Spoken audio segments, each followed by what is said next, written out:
En los años 60, Carlos Castaneda rompió las ataduras de la antropología moderna. Él estudiaba los rituales mágicos de los americanos nativos y decía haberse convertido en chamán.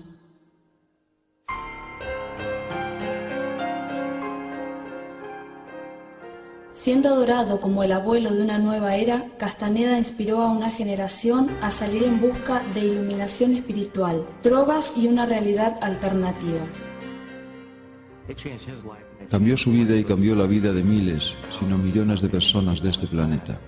De hecho, algunas de las mejores mentes de hoy día me han venido y me han dicho que no serían nada sin mi padre. Pero mientras algunos pensaban que Castaneda era un pionero de la antropología, otros pensaban que abusaba de su poder. Este programa revela el misterio del personaje más controvertido de la historia de la antropología.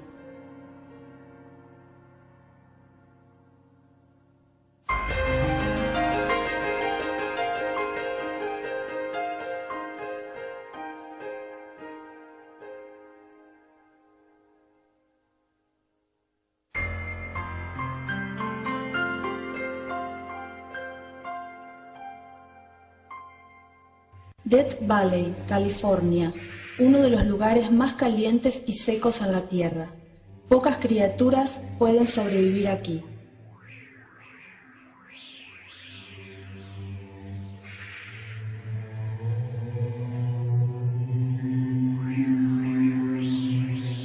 En 1960, Carlos Castaneda era un estudiante graduado estudiando para su doctorado en antropología en la Universidad de California, en Los Ángeles. What is right and what is wrong?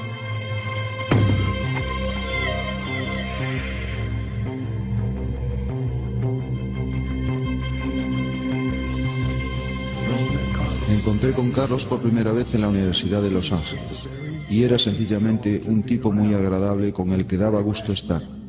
Era muy racional y lógico, pero como muchos de los que se habían graduado, no tuvo una idea clara de a dónde iba y simplemente disfrutaba del ambiente y de la gente de la universidad.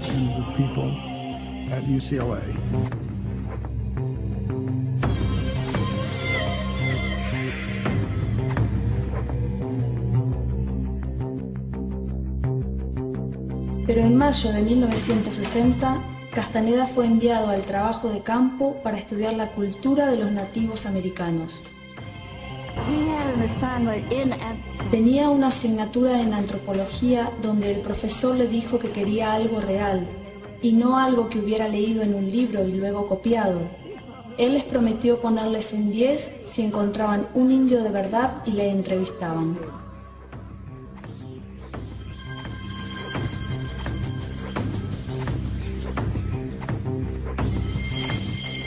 Fue en Nogales, una pequeña ciudad fronteriza mexicana, donde Carlos encontró al americano nativo que iba a cambiar su vida para siempre.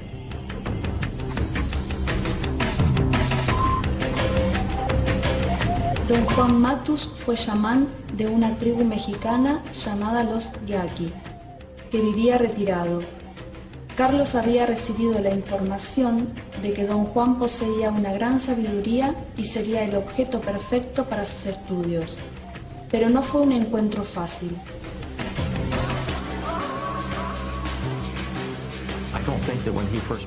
No creo que cuando lo encontró por primera vez entendiera la importancia del encuentro, y estoy seguro que tampoco don Juan lo sabía.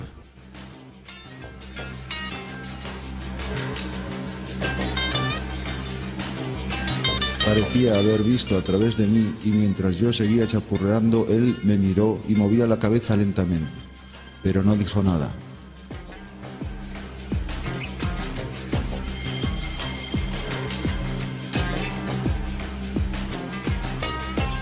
Por fin, después de un tiempo que parecía larguísimo, don Juan se levantó. Había llegado su autobús. Dijo adiós y salió de la terminal.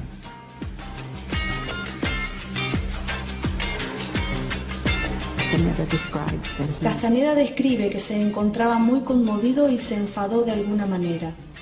Él sabía que tenía que volver a encontrar a esa persona. Fue un momento decisivo porque cambió su vida.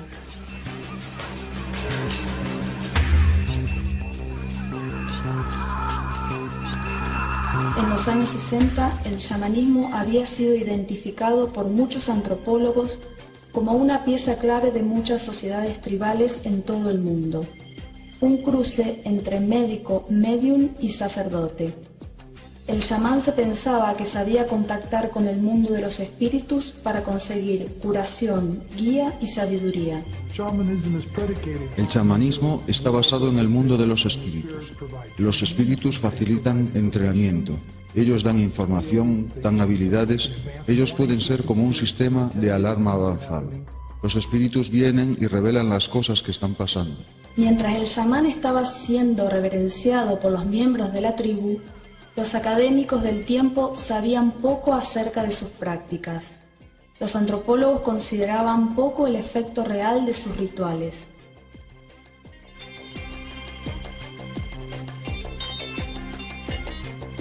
Castaneda, sin embargo, intentaba tomar el chamanismo en serio.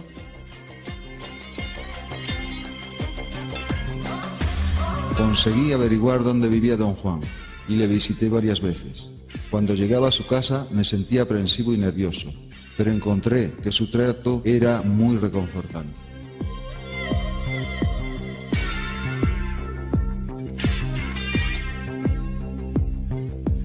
What is right and what is wrong?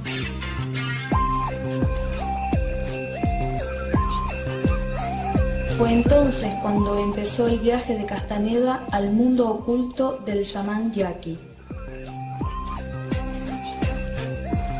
Punto central del chamanismo era el conocimiento de las diferentes plantas que utilizaba en sus rituales. Las plantas tienen un espíritu. Esto es una pieza básica de la religión de los indios americanos y mexicanos.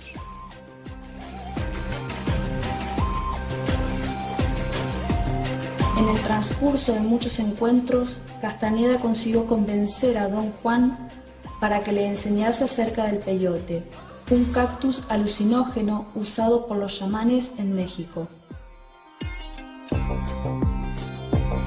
Venerado en el arte y la cultura, se suponía que la planta del peyote contenía un espíritu sagrado de un antepasado. Comer la planta haría aparecer al espíritu, pero era impredecible, a veces amable, a veces terrorífico.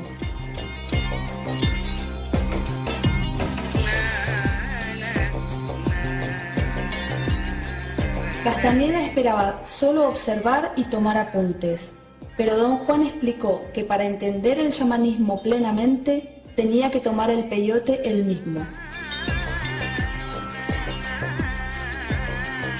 Fue un momento de gran indecisión y temor. Me sentía casi incapaz de controlarme. Mis manos estaban mojadas y mi estómago se contraía. Pues aquí está Carlos. Él no tocaría una cerveza, por ejemplo. No la tocaba entonces ni después, cuando le vi más tarde. No parecía ser un tipo interesado en drogas, ni nada parecido.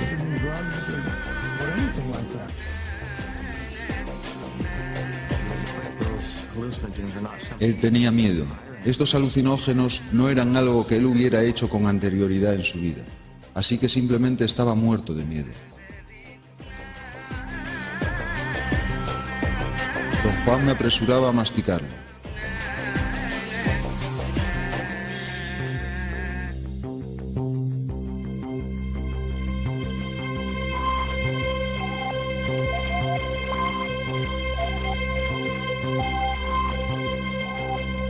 La conversación se hizo muy ligera. Los hombres hablaban en italiano y repetían una y otra vez una frase sobre la estupidez de los tiburones. Me parecía un asunto lógico y coherente.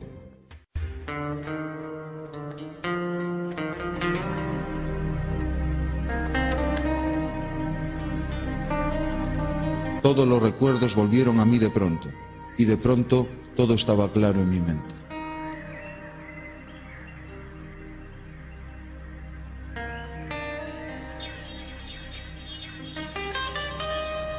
Levanté mi cabeza y vi acercarse un perro negro.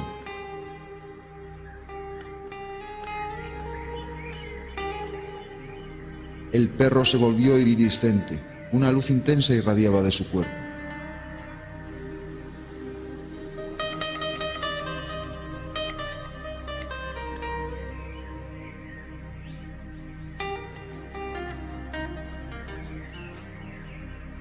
Interpretando las visiones que había visto, al día siguiente don Juan explicó que el perro de hecho había sido el espíritu de la planta. El espíritu nunca se le había aparecido antes a un hombre occidental de esta manera. Don Juan lo vio como una señal de que Castaneda había sido elegido como aprendiz.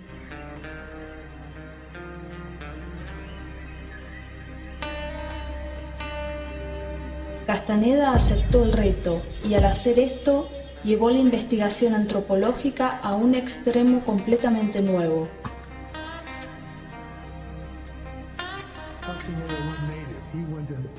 Castaneda se hizo nativo, cogió y se hizo aprendiz de una práctica religiosa y siguió exclusivamente el entrenamiento de ese individuo. La mayoría de los antropólogos no llegan a acercarse en profundidad a un aspecto reducido de la cultura.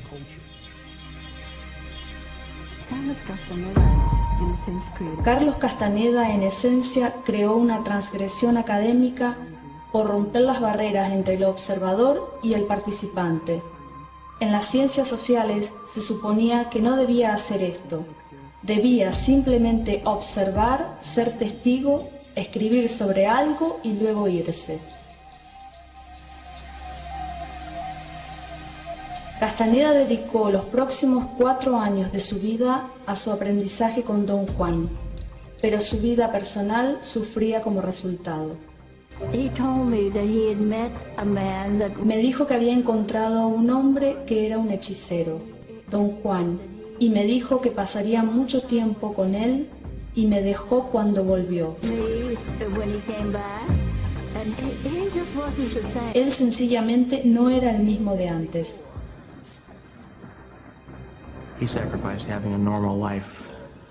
Él sacrificó el tener una vida normal con mi madre y dijo que este fue el día más triste de su vida. Pero mi padre tenía una intención inquebrantable y en aquel tiempo lo que necesitaba era dar lo que hacía falta para su tesis. Y luego esto se volvió algo mucho más grande. Una de las habilidades más grandes del chamán era la adivinación. El poder de predecir el futuro y ver cosas escondidas del pasado. La planta que usaba era la datura. Sus semillas se molían y se convertían en una poción. Como el peyote, la datura se suponía que contenía un espíritu poderoso. La datura es una sustancia muy poderosa, muy peligrosa. Produce muertes cada año en los Estados Unidos. Como otros alucinógenos, puede producir efectos visionarios, pero también puede tener efectos muy tóxicos para el cuerpo.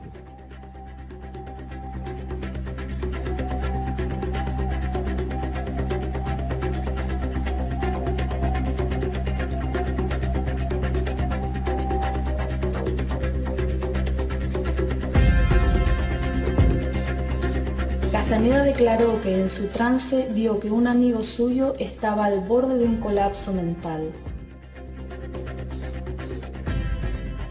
Otra visión le hizo identificar la persona responsable de una serie de crímenes en su universidad.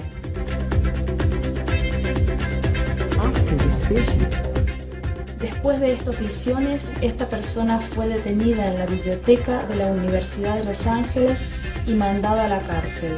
Tuvo que pagar una enorme suma por haber hecho esto. Durante su aprendizaje, Castaneda se hizo cada vez más experto en el uso de plantas utilizadas en los ritos chamánicos.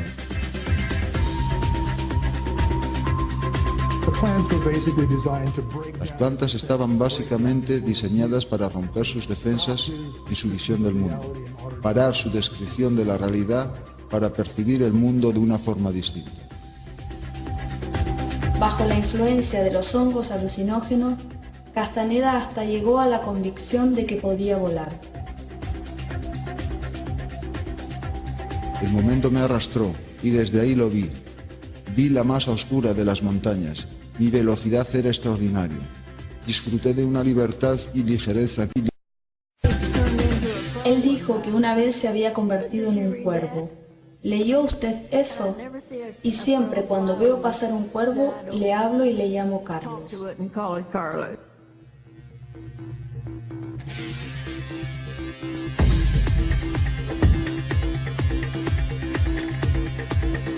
1965 marca un punto crucial para Castaneda. Empezó a ver visiones y espíritus sin el uso de alucinógenos y aceptó las explicaciones de Don Juan de que esto era vislumbrar otras realidades que existen paralelas a la nuestra. Por primera vez realmente vio el mundo a través de los ojos de los nativos americanos.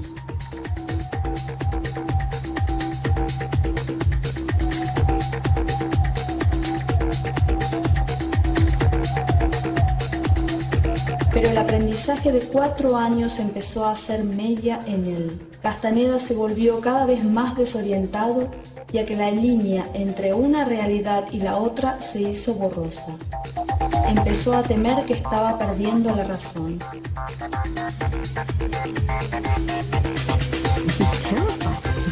Está aterrorizado, totalmente aterrorizado. Está devastado y profundamente conmovido. Y sabe que este es el final del aprendizaje de 4 años que describe en las enseñanzas de Don Juan.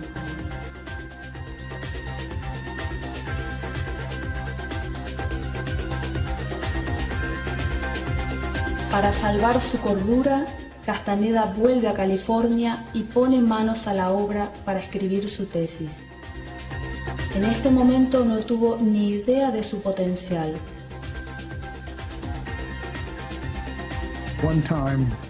Una vez sacó este manuscrito sucio, envuelto y manoseado y dijo: «Tome, ¿podría leer este trozo de caca?».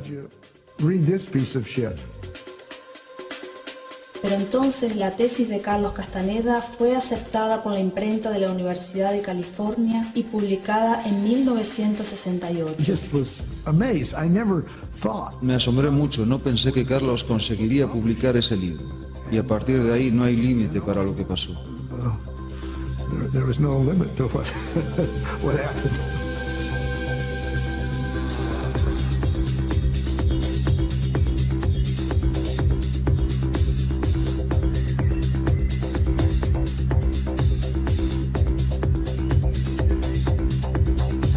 El momento no podía estar mejor escogido. Una generación en medio del conflicto se apuntó a su idea de que se podía acceder a una realidad alternativa siguiendo las enseñanzas de Don Juan. Creo que la razón por la que el libro se hizo tan famoso fue que, incitado por la guerra de Vietnam, muchísima gente tomaron postura en contra de lo establecido y se fueron con las drogas para encontrar placer. Y me parece que el libro de Carlos le dio un valor científico a la búsqueda de placer. Una clave de su contribución era la percepción de que nuestra realidad ordinaria no era la realidad verdadera, sino más bien algo que habíamos aprendido a percibir como miembros de nuestra cultura. Y aunque ese punto de vista es algo habitual en la antropología, él lo llevó a un extremo sugiriendo que existen realidades totalmente diferentes que se pueden experimentar si se aplican conciencia e intención. Las enseñanzas de Don Juan vendió 16.000 copias por semana y Castaneda alcanzó el peldaño más alto, un lugar en la portada de la revista Time. Carlos era tan popular. Una vez que salieron los libros, se hizo el gurú más popular del país. Todos querían sus escritos, se volvieron ricos y famosos, y se hizo millonario con el primer libro.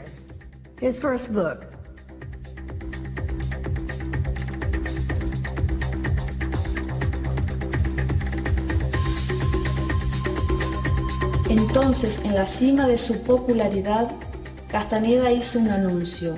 Su gran mentor espiritual había muerto, pero no fue una muerte ordinaria. Don Juan se había convertido en una columna de luz brillante y viajaba a otra realidad llamada lo infinito.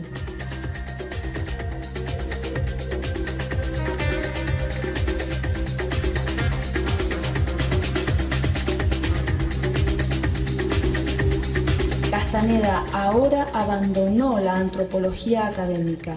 Declaró que era el sucesor de Don Juan como chamán, cargado con la tarea de pasarle su conocimiento al mundo.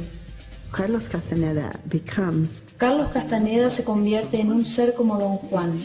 Él es un chamán, y el término que es usado específicamente en los libros es nahual, lo que significa un ser con una energía enorme, un líder que es capaz de llevar a un grupo a la libertad.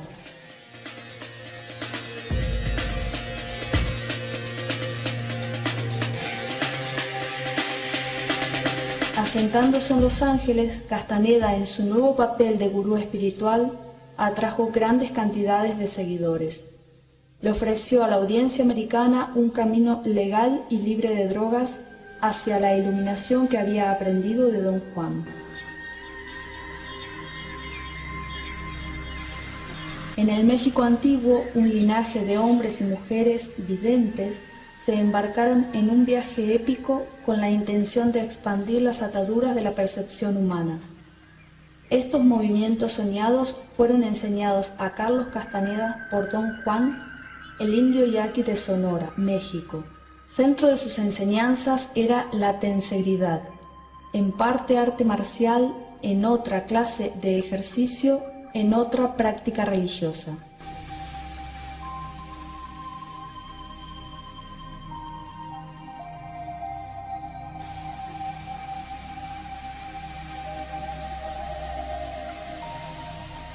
Carlos Castaneda sistematizó y desarrolló los pases mágicos hacia su forma moderna, la tensegridad. Él pensó que lo de Carlos fue un montaje, y yo sé que no lo fue, que he ido a todos esos viajes, y yo sé que es verdad. ¿Sabe usted? Para empezar, la familia de Castaneda tiene algunas evidencias de que él hiciera trabajo de campo en México. Esa es una postal desde Sonora, México, y dice: he estado aquí en México una temporada, cuidaos, chao, C. Queridísima Margarita, no he podido escribir antes porque acabo de llegar de 3 semanas de trabajo de campo en el sur de México. El hijo de Castaneda incluso tuvo experiencias de primera mano con el trabajo de su padre. Fui con él a varios viajes de campo y estuve mucho tiempo con él. Hicimos viajes a Bangor Cañón y a México, y de hecho estuve como su pequeño aprendiz. Recuerdo encontrar un indio nativo americano en el desierto. Yo era realmente chico, no sabía que su nombre era Don Juan. Don Juan había estado expuesto a muchas costumbres y tradiciones por todo México, porque había estado viajando mucho. No era el yaqui que nunca había salido de su territorio ni estado lejos de su grupo. De hecho, miles de yaquis habían sido mandados al exilio al principio del siglo y fueron obligados a vivir en diferentes partes de México y Arizona. Carlos Castaneda siempre mantenía que Don Juan había sido de esa comunidad. Yo creo que Don Juan Matus existió. Ni creo que el personaje sea ficticio, ni creo que sea una invención. Algunos argumentaban que su investigación incluso era válida, aunque los detalles no fueran exactos. Para mí hay demasiadas verdades universales incluidas en lo que Castaneda revela, así que no creo que tenga importancia el hecho de si cada conversación haya sido apuntada fielmente, sino de lo que nos tenemos que dar cuenta es de cómo Castaneda expande la comprensión de la naturaleza humana, de la realidad.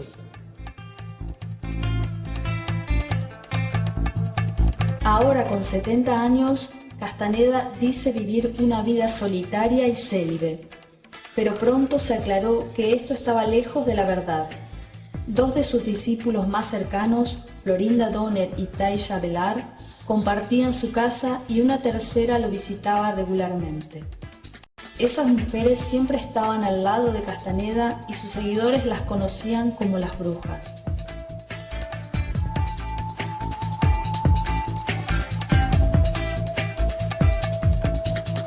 La documentación de Greg y Gaby mostraban un hombre cada vez más enfermo. Aún así, se negó a la familia verle. I walked up to those women. Me acerqué a esas mujeres extrañas, altas y grandes que parecían hombres, y les dije, ¿saben quién soy?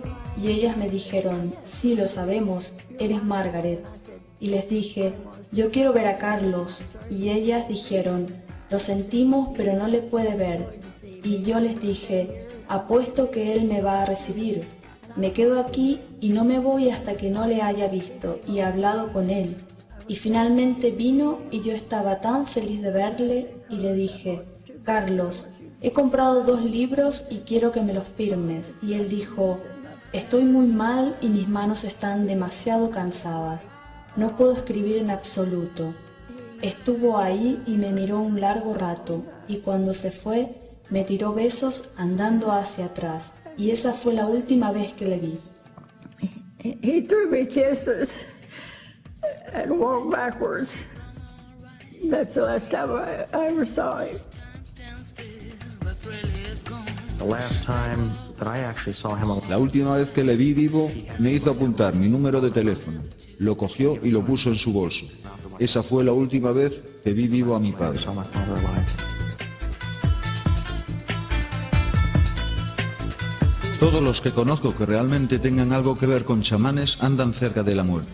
Creo que todos tendemos a tomar mejores decisiones si estamos conscientes de nuestra propia muerte como consejero. ¿Qué significa esto? Significa que somos capaces de ver que todos los asuntos de la vida tienen que ver con la muerte. Esto forma el carácter. Si fueran capaces de considerar todas las cosas de la vida como si fueran a morir hoy, podría ser que tomaran decisiones con mayor valor, más pasión y compasión de lo que harían de otra manera. Podría ser que lo perdieran todo, que lo tiraran. Pero si junto con la manera de considerar todos los asuntos como si usted fuera a morir hoy, tuviera una comprensión firme y directa de la vida que hay más allá, que tiene sus propias condiciones, creo que entonces usted actuaría mucho mejor de lo que haría en caso contrario.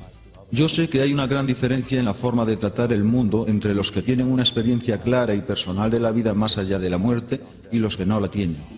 Uno tiende a mirar las cosas de otra manera. En nuestra cultura, un acercamiento personal a la muerte no está bienvenido. La muerte más bien se oculta, no se piensa mucho en ella. Nuestra cultura no nos entrena para lo que sigue a la muerte, como lo hacían las culturas antiguas. En las culturas antiguas se entendía que una de las grandes cosas que se puede hacer en la vida es prepararse para morir, porque la cosa sigue más allá de la muerte y uno se puede preparar para ello. El soñar nos prepara para la muerte, el soñar nos muestra lo que puede ocurrir después de nuestra muerte física. Nos pone en contacto con gente que vive en el otro lado de la muerte, y esto da poder. Para mí eso es una diferencia muy importante y fundamental, la diferencia entre el Carlos Castaneda personal y la entidad que yo entiendo que es el Nahual. Es como una emisora de radio, algo abstracto, algo que ha estado emitiendo por toda la vida, y yo he estado recibiendo. Este es el Nahual. Y lo más concreto y personal que recibí de lo que era el Nahual era a veces en un cursillo. Recuerdo ciertos cursillos, como el de la Bahía, y una vez en Engen, que hubo una energía magnífica con miles de personas, y la charla del Nahual fue fabulosa. Algo pasó. Él estaba tan empapado de energía, estaba prácticamente flotando mientras hablaba de percibir energía. Yo estaba en silencio. Por 2 horas solo estaba concentrado en la charla y callando mi diálogo interno. Estaba percibiendo.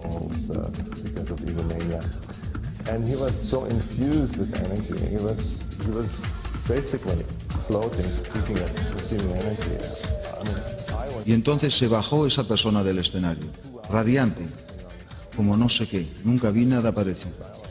Radiante de verdad y de alguna manera flotando por encima del suelo. Se vino hacia mí por casualidad y me abrazó, y me apretó, y sentí amor. Fue como un momento suspendido en el tiempo, solo un momento, y fue lo más concreto y personal que yo haya recibido. Y yo amaba a ese ser más que nada. Simplemente fue como, wow. Pero luego se fue y la vida siguió.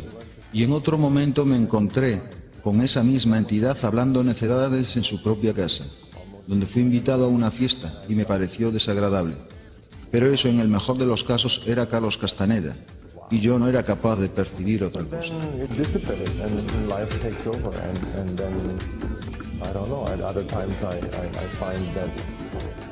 Sort of same energy in stone houses where I was invited to a party and I found him disgusting. That at best was Carlos Castaneda. I wasn't able to pursue it.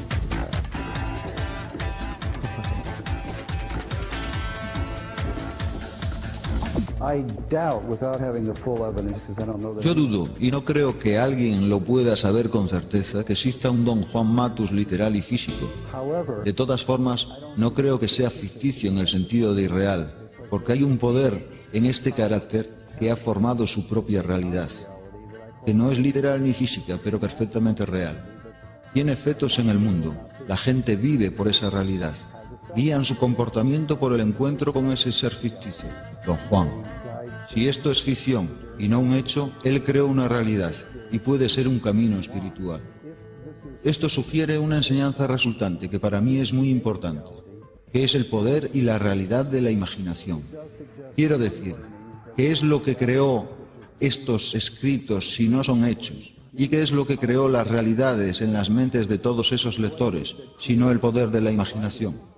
Esto para mí se vuelve una fuente occidental chamánica, a la que cualquiera de nosotros que no sea de Sonora o de Cajamarca, Perú, puede acceder.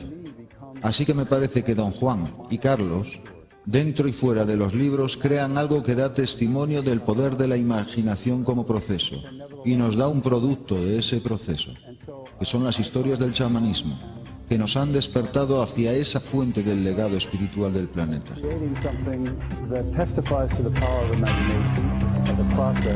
And it gives us a product of that process, namely the stories of shamanism, which has awakened us to this resource of the spiritual legacy of the planet. The Aborigines say that the big stories in life are stalking the right people to tell. Los aborígenes dicen que las grandes historias en la vida acechan a la gente adecuada para contarlas como depredadores de la selva. Las grandes historias cazan a la gente que las cuenta. Las grandes historias de nuestras vidas nos cazan en sueños. Los guardianes del conocimiento que nos pertenece a nivel del alma y del espíritu, que nos perteneció antes de venir aquí, nos están cazando. Nos cazan en sueños donde las inhibiciones de la parte izquierda de nuestro cerebro y las ocupaciones cotidianas no están. ¿Para hacer el qué? Ponernos en contacto con lo que se entiende como nuestra gran identidad.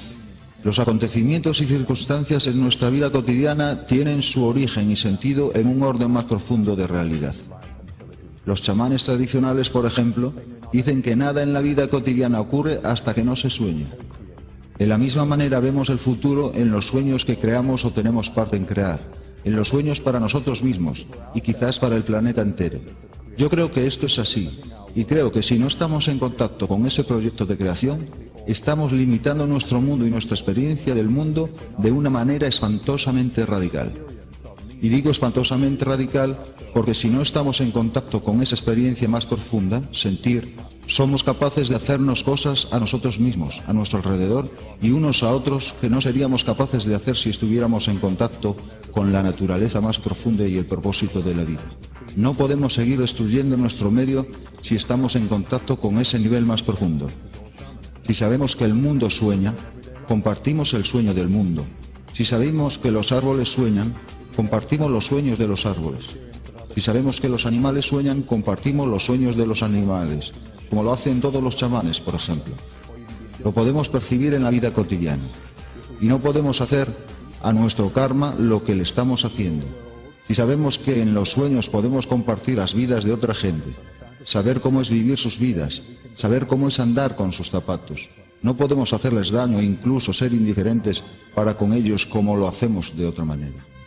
Si sabemos que soñar es una dimensión más profunda de la realidad, un mundo real, quizás más real que el mundo cotidiano, antes de ser un mundo de fantasía, entonces traer magia de aquel mundo a este y volver a llenar de encanto nuestra vida.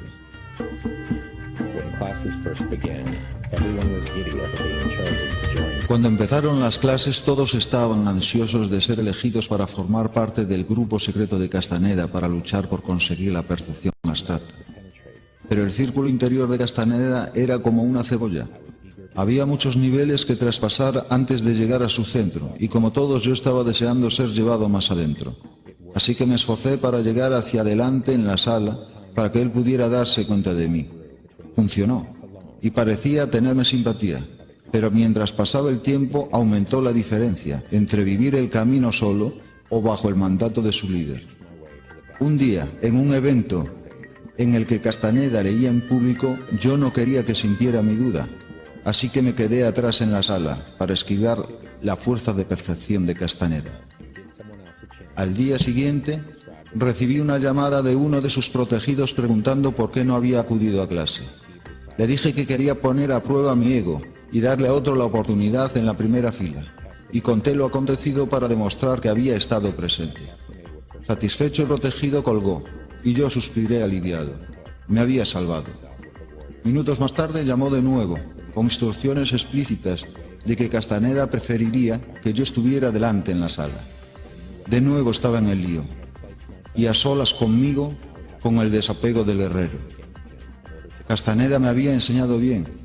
Una ola de energía que él llamaba el hábito de la confianza me sobrevino. Sabía lo que había que hacer. Me había situado a la vista suya y tenía que aplicar sus propias enseñanzas en contra de él para seguir recibiendo el valor de su conocimiento. Debe de haber habido otros como yo, pero no me atrevo a dar la cara como para encontrarles. Meses más tarde mis dudas disminuyeron cuando Castaneda me cogió de lado y me dijo cuán impresionado estaba por mi progreso. Mi ego celebraba el cumplido, pero ¿era de verdad o mera manipulación para echarme? Juzgué la situación usando las directrices del propio Castaneda y concluí que aunque él luchaba por desempeñar sus métodos, el mito tuvo poder propio. Así que consideré quién se había equivocado. Yo por abrazar el camino y secretamente rechazar su líder, o aquellos compañeros que se entregaban con cuerpo y alma. I never heard him promise me anything. Not one thing. No le escuché prometer nunca nada y nos dijo una y otra vez que no había nada que él nos daría que nosotros pudiéramos esperar. Llegamos ahí por nuestra propia voluntad. Y si hay alguien que hubiera escuchado otra cosa, ha escuchado algo totalmente diferente de lo que yo escuché. Él nos dijo incesantemente que era un hijo de puta, que era la mierda más grande. Él continuamente nos lo dijo. Nosotros no lo queríamos creer, porque queríamos un gurú, un santo. Como tal tenía que tener ciertas características, pero creo que él no tenía ninguna de ellas. Comparado con la media, era más bien una persona... no sé cómo decirlo, una persona menos agradable de lo normal, pero tenía un intento impecable, y luego era lo que fuera. Pero ese intento impecable, este espíritu luchador incesante, junto con su travesura y desenraizamiento suramericano, hizo que cada aportación de este intento impecable nos permitiera cogerlo y hacer algo útil para nosotros de ello. Y este es el Nahual, esta apertura que creaba con el intento impecable. Ni más ni menos, y por ello es controvertido porque en gran medida está en nuestras manos lo que hacemos con nuestra apertura, y también es controvertido porque siempre nos fijamos en lo que hacía la persona. Pero hay otro problema con esto, porque cualquier gurú que sale glorioso no es un buen gurú, porque solo deja adeptos, y los adeptos no son personas que actúan, no requieren el conocimiento. Así que un gurú tiene que salir de alguna manera en desgracia, si lo quieren llamar así. Que esto no es nuevo. Es una práctica conocida que un buen maestro zen alguna vez tiene que echar a su estudiante. Pero no se puede echar a alguien por decir, vale, ya aprendiste bastante. No te fijes en mí, aprende por tu cuenta. No funciona así. El estudiante estará eternamente de rodillas dando gracias a su gurú. A no ser que averigüe que su gurú es un trozo de mierda. Pero si no es muy convincente, jamás se lo creerá. Así que tiene que haber pruebas. Esto es peliagudo. Y no quiero decir de ninguna manera que el Nahual o Carlos Castaneda hicieran esto a propósito. No creo que hicieran nada a propósito. Solo tenía un intento impecable. Y el intento a la larga lo organizó de la manera que causa este efecto liberador. So there has to be facts and data. This is tricky, and I'm not saying by any way that the Nahual or Carlos Castaneda did this all on purpose. I don't think he did anything on purpose. He just had an impeccable intent. And the intent at large, whatever this may be, it organized it in a way which in the end has this liberating effect. I don't know. Yo no sé, es el espíritu. Olvídese de la persona. Si no cree que el espíritu está ahí, no podría estar ahí de ninguna manera para usted. ¿O cree que el espíritu le llevó ahí, el espíritu lo controló? Carlos era una manifestación del espíritu, claramente. ¿Por qué tendríamos que luchar contra este asunto? Entonces, ¿qué hacíamos aquí? ¿Queríamos escucharnos adorar a un hombre? No, queríamos acercarnos al espíritu. Did I really fly, Don Juan? ¿Realmente estuve volando, don Juan? Eso es lo que me has dicho. Ya sé, don Juan, pero quiero decir, ¿voló mi cuerpo? ¿Volé como un pájaro? Siempre me preguntas cosas que no puedo responder. Volaste. Para eso está la segunda parte de la hierba del diablo. Si tomas más, aprenderás a volar perfectamente. No es cosa sencilla. El hombre vuela con ayuda de la segunda parte de la hierba del diablo. Esto es todo lo que te puedo decir. Lo que tú quieres saber ni tiene sentido. Los pájaros vuelan como pájaros, y un hombre que ha tomado hierba del diablo vuela como tal. ¿Así como pájaros? No, así como los enhierbados. Vamos a ponerlo de otro modo, don Juan. Lo que quería decir es que si yo me hubiera atado a una roca con una cadena pesada, habría estado volando igual, porque mi cuerpo no tenía nada que ver con el volar. Don Juan me miró con incredulidad. Si tú te atas a una roca, me temo que tienes que volar sujetando la roca con una cadena pesada.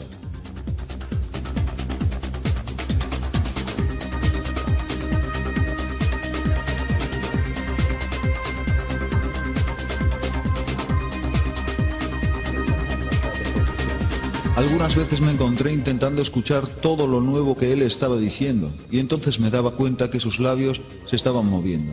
Pero era irrelevante lo que él estaba diciendo, porque lo que pasaba era otra cosa, pero nunca pude detectar con claridad lo que era. Esta especie de facultades y posibilidades paranormales son parte del atractivo de Castaneda. No sé si son posibles, soy agnóstico en este sentido, no lo he averiguado. Cada manta de los navajos tiene una perla que está sin atar. Deje un poco de espacio para la sorpresa. Una forma limitada y estúpida de la ciencia, no la ciencia de verdad, de vanguardia, que es territorio de los visionarios, una forma limitada de la ciencia y de ideología de la ciencia, dijo que la realidad solo es esto o lo otro. Cosas que se podían medir o comprobar. Una forma limitada de la ciencia nos enseñó a desconfiar de la experiencia interior, desconfiar de la experiencia visionaria, porque no se deja medir y demostrar en el laboratorio. Pero eso no es la ciencia de verdad. La ciencia de verdad del siglo XXI y más allá será una ciencia que en su corazón tendrá los sueños, porque los exploradores de sueños están entre los grandes científicos de nuestro tiempo.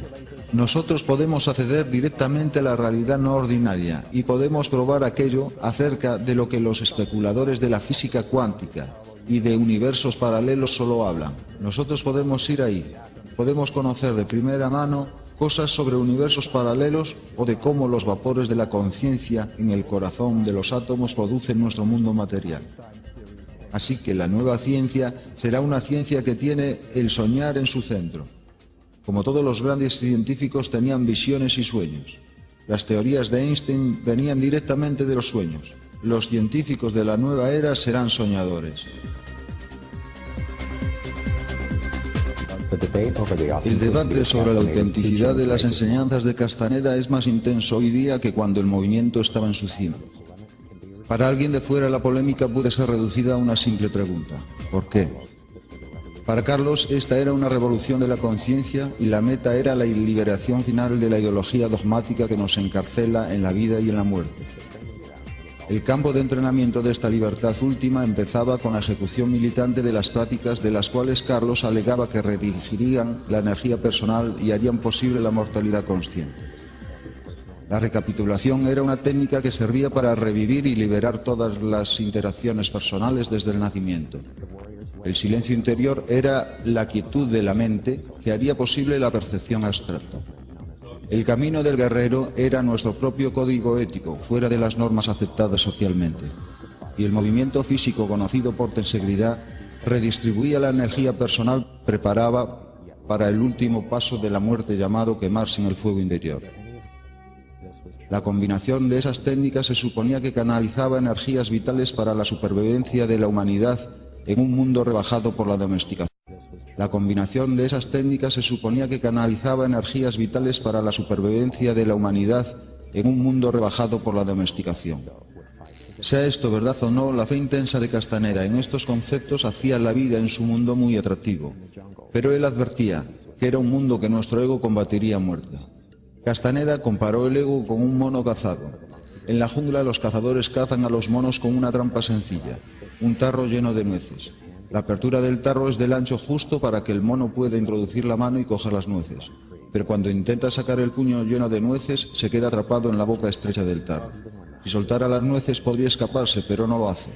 Agarra las nueces fuertemente incluso cuando llegan los cazadores y lo cogen con facilidad. Este es nuestro ego. Preferiría agarrarse a lo que conoce antes de soltar y liberarse. ¿Por qué seguir a Carlos?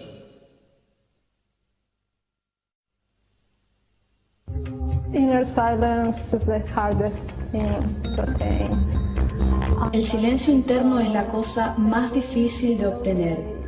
Esa es mi lucha cada día, cada segundo, y probablemente ahora mismo estoy obsesionado con el silencio interno. Pero es la clave para mí, es la clave para todo.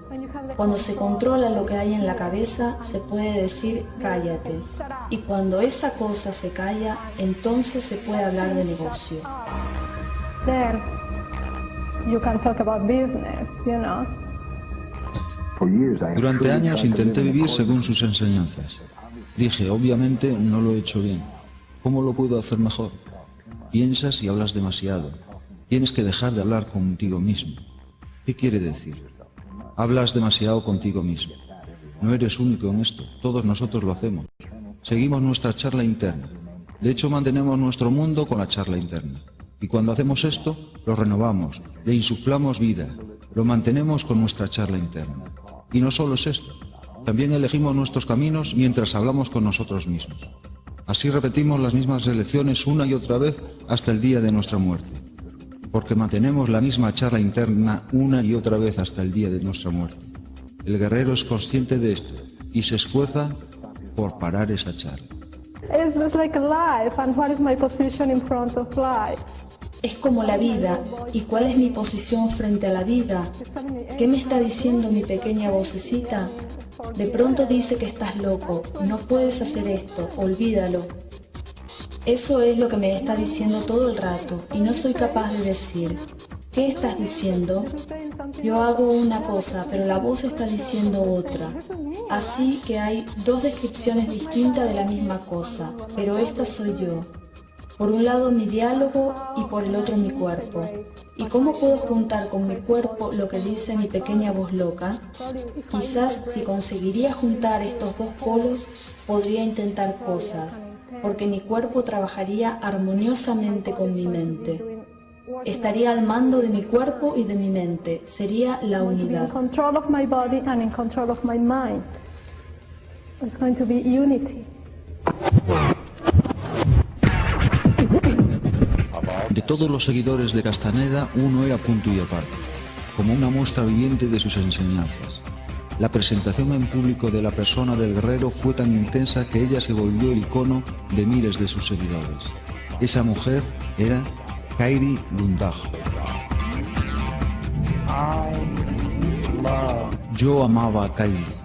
Amaba la pasión que tenía cuando la mirabas moverse. Se me pone la piel de gallina ahora cuando pienso en ella. Kylie no solo creía en lo que Carlos decía, sino también quería llegar a ella.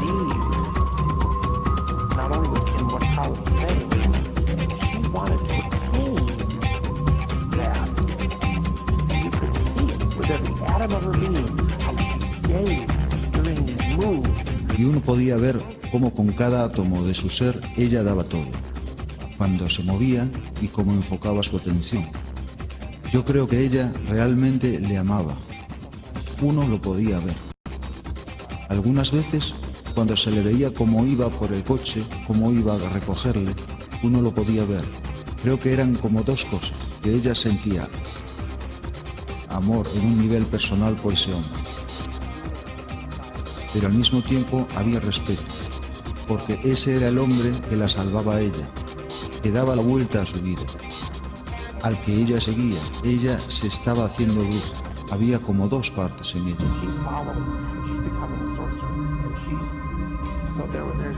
Todo lo que hacía, lo hacía con el 110% de su ser.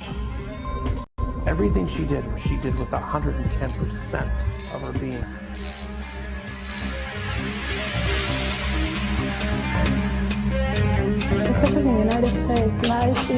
Especialmente en los Estados Unidos la vida es muy fácil. Yo soy sudamericana. Ahí la supervivencia es difícil. Realmente uno tiene que luchar para ganarse la vida y llevar una vida decente. Yo creo que por esta razón la gente de allí está más cerca del ser que va a morir. Veo aquí los perros y esto es algo fascinante para mí, porque en mi país los perros son muy salvajes, te muerden y te matan en la calle y andan por todos lados. Y me encantan esos perros, estoy muerta de miedo, pero sabe, son perros. Y aquí ves esos perros grandes, totalmente sin fuerza y muertos, esperando su comida. Saben cuando les dan de comer, son tan aburridos y tan inútiles como un juguete. Solo son monos y ya está. No tienen la agresividad, no tienen la fuerza, los instintos de perro. Y los seres humanos estamos en lo mismo.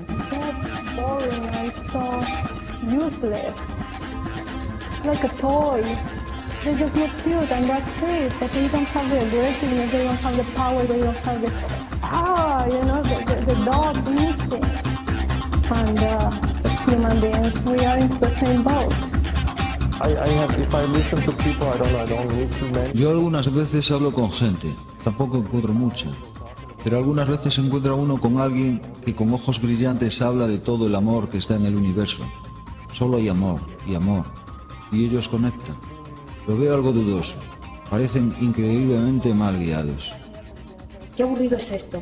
Carlos de verdad me encantó con su imitación del cielo.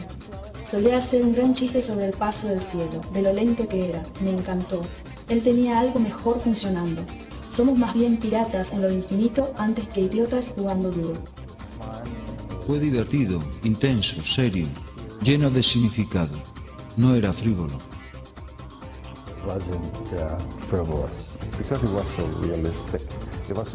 Fue tan realista, tan pragmático, no era algo lejano, no era una religión que olía a paraíso y santidad. Era tan con los pies en la tierra, era como esas 4 cualidades que necesita el acechador. Si lo recuerda, necesita cortar de raíz, tener astucia, tener paciencia y dulzura. No simplemente dulzura. Y recuerdo con gusto la imitación del nahual de los ángeles que andan por el cielo muy lento con dulzura infinita. Pero con lo inspirador que puede aparentar esto durante un segundo en nuestro mundo ajetreado, pasar toda la eternidad como lo enseñó el nahual, andando lento y con dulzura, me parece que no resulta demasiado atractivo. Vivimos en un universo depredador. Muchos sanadores del mundo bien intencionados olvidan esto, buscando el amor último detrás de todo. Vivimos en un universo depredador. Creo que es muy importante y penoso a la vez resaltar este punto una y otra vez. Y no hay absolutamente nada fuera de ese ser depredador. Y tiene que ser así, porque para que haya desarrollo tiene que haber antagonismo, porque no hay evolución sin antagonismo. Quiere decir, sin que siempre haya algo que nos intente eliminar o combatir o parar, que nos fuerza a hacernos mejor y más listos y desarrollarnos. Y la evolución es el movimiento de la vida. La evolución es vida. Así que sin antagonismo no hay vida. Y esto lo olvidamos. Es un modo honesto, es pragmático, es bueno.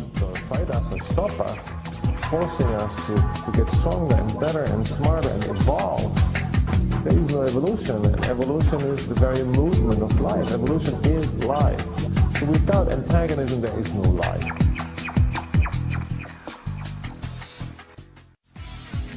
One of the main problems. Uno de los mayores problemas para contactar es que tenemos que soltar nuestras ilusiones acerca del control. Se nos pide soltar la ilusión de pensar que lo entendemos todo, que la realidad puede ser metida en alguna caja de entendimiento.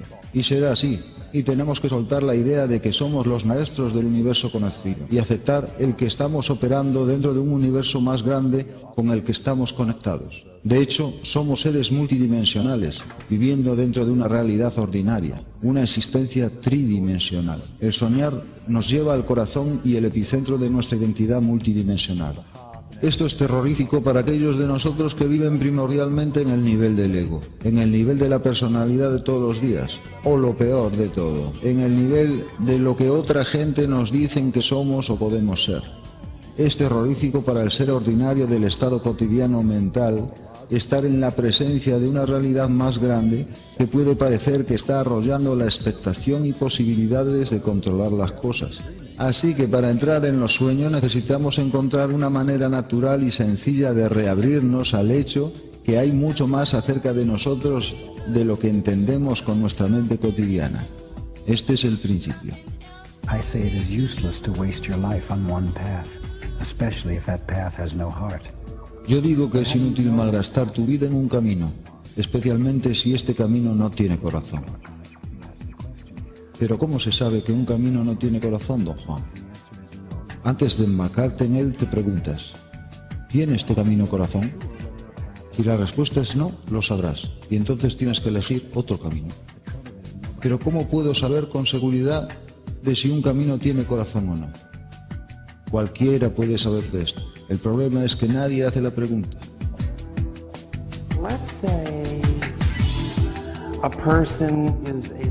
Y creo que la única pregunta que tengo en mente que le haría a Carlos Castaneda sería, digamos, una persona que es un estropicio y nunca ha estado en un cursillo, nunca ha leído un libro, ni siquiera está seguro de si el camino del guerrero es para él, aunque esta persona está interesada y cree en las enseñanzas y puede que sea impecable en su intento y pensamiento y concentrado en esto. ¿Puede una persona así quizás engancharse y hacer el viaje cuando llega el momento? And focus that he can maybe hook and latch a ride when it's time. The only question that I have. Es la única pregunta que tengo. Al final se trata de mí.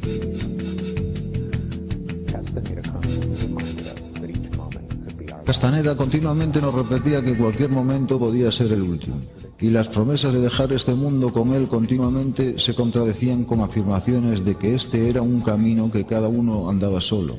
Pero cuando nuestros últimos días con Castaneda llegaron, pocos estaban preparados para aguantar este golpe final.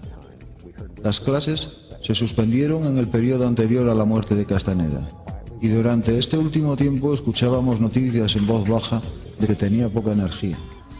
Meses pasaron en el limbo, y yo observaba callado los pocos amigos que había seguido teniendo en secreto, y me preguntaba si nuestro tiempo juntos se estaba acercando a su fin. ¿Me iba yo con el Nagual o él me estaba abandonando a mí?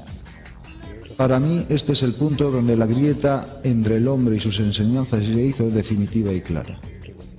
Castaneda dijo que cualquier decisión era válida en el camino del guerrero siempre y cuando estaba hecho con el conocimiento que podía significar nuestra muerte. Observar durante años la polarización entre Carlos y sus enseñanzas nos dio la confianza de aceptar mi suerte. Era hora de hacer caso a sus palabras y abrazar mi viaje solitario. Resolví que independientemente de lo que iba a pasar, mi tiempo con Carlos había llegado a su final. Elegí el camino por encima de su líder de una vez por todas. No fue mucho antes de que esa decisión fuera puesta a prueba. Recibí la llamada de Félix, que dijo que él y otro compañero de clase habían recibido noticias importantes.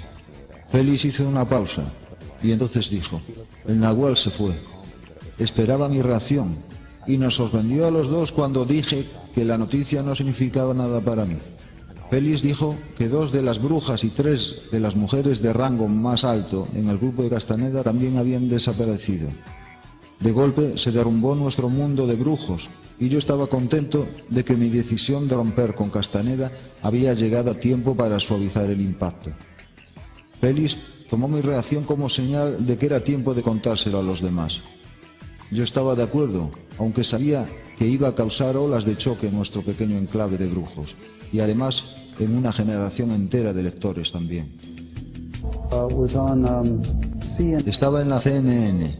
El escritor Carlos Castaneda muere, o algo así. Esto fue algunas semanas más tarde de cuando muriera, de hecho. Le echo de menos, porque él siempre me sorprendía. Quizás me sorprendió porque se fue a la muerte sin admitir ninguna de las cosas supuestamente truculentas en su mundo. Never admitting any of the supposed trickster, hoaxish things that were involved with his work. El entierro del guerrero era una técnica utilizada donde el abrazo de la tierra absorbía anomalías energéticas y luego recargaba el cuerpo con el poder de su esencia. La experiencia devolvía la energía dispersada en la vida cotidiana y llenaba de la sobriedad que se requería en el camino solitario del conocimiento. El entierro de Carlos, de hecho, fue una cremación, quizás un intento de los que tenía más cerca de cumplir con el requisito de arder con el fuego interno. Se especula que las mujeres que desaparecieron volvieron a vivir un pasaje de uno de los libros de Castaneda, tirándose a un abismo. Según los libros, el propósito del acto no sería el suicidio, sino la reunificación con el Nahual. ¿Consiguieron esas mujeres su meta y se reunieron con Carlos? ¿O eran amantes rechazadas emocionalmente lamentándose de la pérdida de su amado? Tanto si estaban cegadas por el juicio del entrenamiento de un brujo, como si lo estaban por normas sociales dogmáticas, la paradoja es la misma. Esas mujeres tuvieron una pasión por la que merecía la pena vivir y morir. Así que el Nahual ya no estaba, las brujas ya no estaban. Todo, mi casa y mi mundo acogedor de brujería se habían quitado de en medio. Y en este tiempo una vez encontré a Cory Donovan, que de hecho era un buen amigo, y él hablaba y hablaba y hablaba sobre todas las cosas que había averiguado sobre las autenticidades y mentiras y cosas que no eran exactamente como se nos había dicho. Y él hablaba y hablaba, y yo solo le dejaba hablar, y lo percibía con mi mente. Pero al mismo tiempo tenía presente toda mi experiencia física con esa gente, con Florinda, con el Nahual, y así tenía hechos, por un lado, pero por el otro lado, esta experiencia física tan fuerte. Quiero decir que habían sido 4 o 5 años de interacción personal, y así iba para un lado y para el otro, y de vuelta, y no había absolutamente ninguna manera de reconciliar las dos cosas. No hice nada en contra de Cory. Me creí todo lo que me decía. No había problema, pero de hecho no afectó en absoluto a mi memoria o experiencia física y corporal de la magnitud de la interacción con esta gente, con este mito. Y lo que hizo era que creó una apertura magnífica en forma de una disonancia tolerada justo ahí y ahora, con la luz de la luna en mi cara en mi viejo piso donde Corina vivía. Fue un acontecimiento de hora y media más o menos, y aquí estaba yo, la visión de conexión y apertura más grande que jamás había experimentado. Y Cory fue un instrumento. Él mantenía un lado abierto, y el otro lado era mi cuerpo energético, o mi memoria, o lo que fuera eso, y salí andando de ahí más silencioso y contento de lo que pude recordar jamás. Y a partir de ahí, no sé, una cosa seguía la otra, y en un momento dado yo vi una luz. Quiero decir, no en sentido literal, no quiero sonar demasiado a nueva era. Vi una luz y era mi propia luz. Era mi propia guía de navegación, mi faro, que había estado hasta poco antes del Nahual. Por 20 años le seguí su navegación y sus indicaciones de dirección, y ahí estaba finalmente destruido y no destruido a la vez. Y por fin volvió mi luz. Y no solo era un cambio de navegación, también empezaban a pasar cosas de nuevo. Todo había estado muerto por un tiempo. Otra vez tenía sincronización. Mi cuerpo empezaba a temblar otra vez. Volví mi pasión volvió.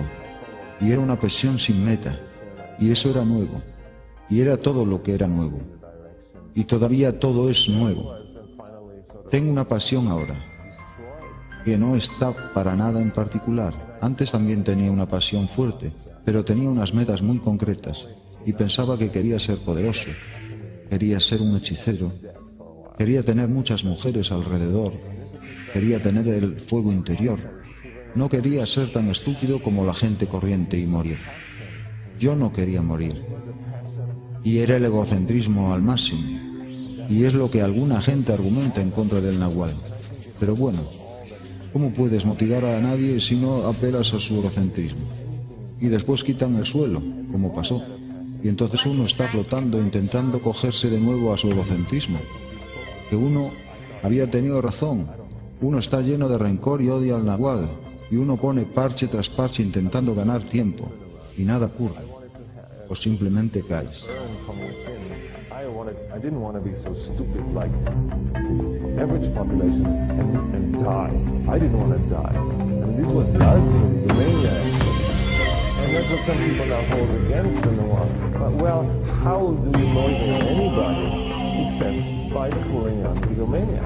And then you drop out the floor like it so happened, and then now you're floating, and now you're grabbing, either you grab back for your egomania, that you've been right all along, and then you're going to be resentful, and you're going to hate the Noir, or you patch up, but it takes time and nothing happens, or you just fall, and I didn't do that on purpose, I don't know, I just was lucky, because I'm stupid.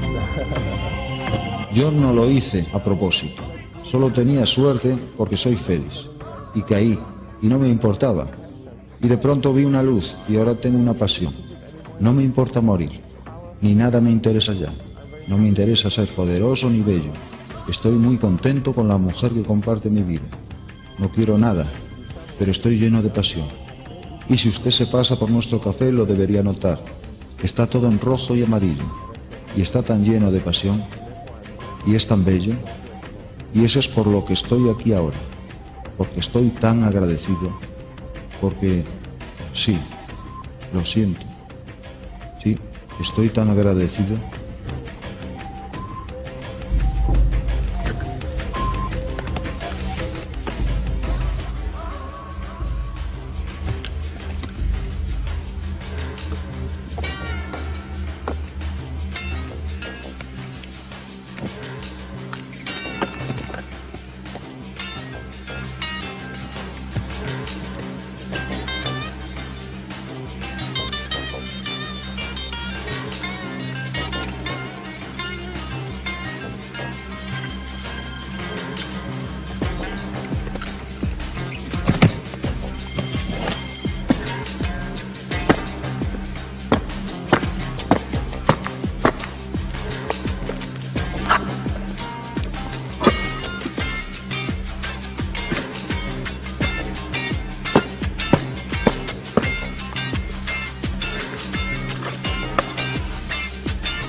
Don Juan me miró por un momento y luego apartó su vista.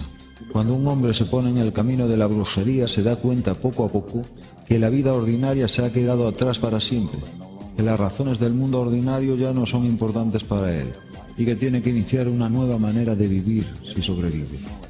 Cada pequeño trozo de conocimiento que se vuelve poder tiene la muerte como su fuerza central. La muerte da el toque final y lo que es tocado por la muerte, de hecho, recibe poder. Sin la conciencia de la muerte, solo sería un hombre ordinario involucrado en actos ordinarios. Necesitaría la potencia y concentración necesarias para transformar el tiempo ordinario propio en poder mágico. Para ser un guerrero, un hombre tiene que estar muy consciente de la muerte, pero el estar ocupado con la muerte significaría estar ocupado con uno mismo, y esto sería debilitante. Así que lo siguiente que se necesita para ser un guerrero es el desapego.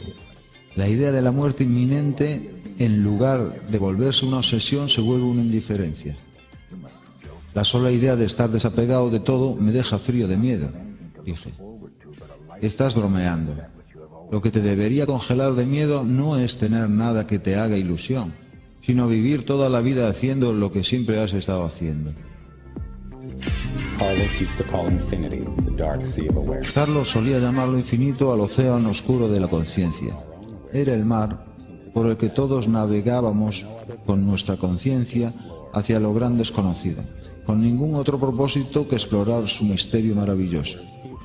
Y aunque las posibilidades de éxito eran tan escasas como un pez que puede volar, nadie, tocado por el anhelo de la libertad, podía negar las luchas de este viaje. Carlos lo llamaba el viaje solitario. Él dijo que aunque uno encontraba en su vida gente que se movía por el mismo camino o en la misma dirección general, en última instancia uno iba a enfrentar su muerte solo, aventurarse en el mar oscuro de la conciencia solo, y descubrir a donde quiera que podía llevarle a uno. Ninguna promesa del paraíso, ninguna promesa de la vida eterna a cambio de una larga lucha de lo sublime en su camino por la aventura o por lo conocido. Eso fue donde Carlos fue un auténtico realista. No intentaba disfrazar la vida del más allá, no intentaba disfrazar la muerte, y creo que aquellos que fueron dañados por Carlos son los que más esperaban de él. Si uno se considera como un ser solitario que está viajando por su camino y ocurría que uno se encontraba con Carlos viajando en la misma dirección general, habría esperado poco o nada de él, aparte de compañía temporal y unos momentos placenteros compartidos, porque lo que hacíamos con nuestras vidas pesaba sobre nuestros propios hombros. Así que yo estoy lleno de cariño por Carlos. Él era un visionario de verdad, y en comparación con los habitantes comunes de este planeta, era con distancia un pájaro inspirado y solitario.